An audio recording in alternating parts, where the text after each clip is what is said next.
Forge of Blood is a fantasy tactical RPG that places heavy emphasis on tactical combat as a core gameplay loop.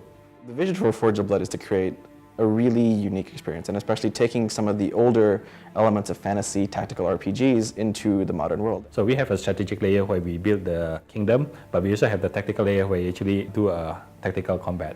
My focus on Forge of Blood has been to give the players as much freedom of choice as possible, to allow them to craft their characters for the play style they wish to play. It started from how we develop our characters. Like in RPG, we do have character progression. We want to have more classless system where your character is depends on what weapon you use. So the more you use a longsword, for example, then the better you are at the longsword. The more you use, let's say, a longbow, then the better you are at a range fighting. I can build a character that can deal high damage by range, high melee damage, switch hitting, characters that can grapple or entangle targets, casters that can do many types of effects, many types of playstyles. The game offers 9 weapons. Each of the weapons have their own unique skill tree. Aside from that, we also have what we call a general abilities that's independent of what the weapon you pick. We also have the magic tree that if you want to specialize on the magic, you can pursue that magic tree.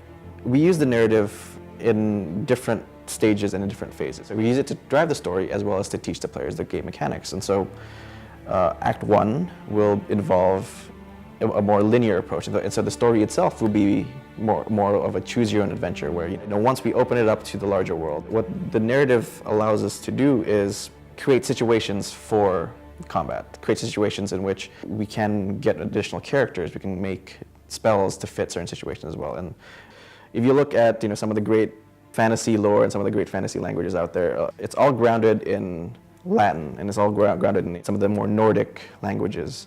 For us, what would be cool in coming up words like Neshalin and Volgizi was to look at the cultures that we looked at personally for the creatures and for the races. And we looked heavily to the Romans for the architecture and the late period feel. And so we used Latin as a natural base. But then we really wanted something that is different than some of the more traditional Elven or Dwarven words. And so we used Zulu, of all things. And that is really just by virtue of using Google Translate and merging prefixes and suffixes together to form words that are somewhat familiar in terms of fantasy, but at the same time be unique and new to the fantasy genre. This is it. This is our passion. This is everything we've put ourselves into, and it is everything that we hope to achieve. As always, we love to hear from the gamers. We love to hear from our friends, our family, and you guys. So, please comment. Please feel free to reach out through email or any of our social channels, and we'd love to start a dialogue with you. This is something that I think that everybody here at this team has been very proud to put out, and I hope you agree.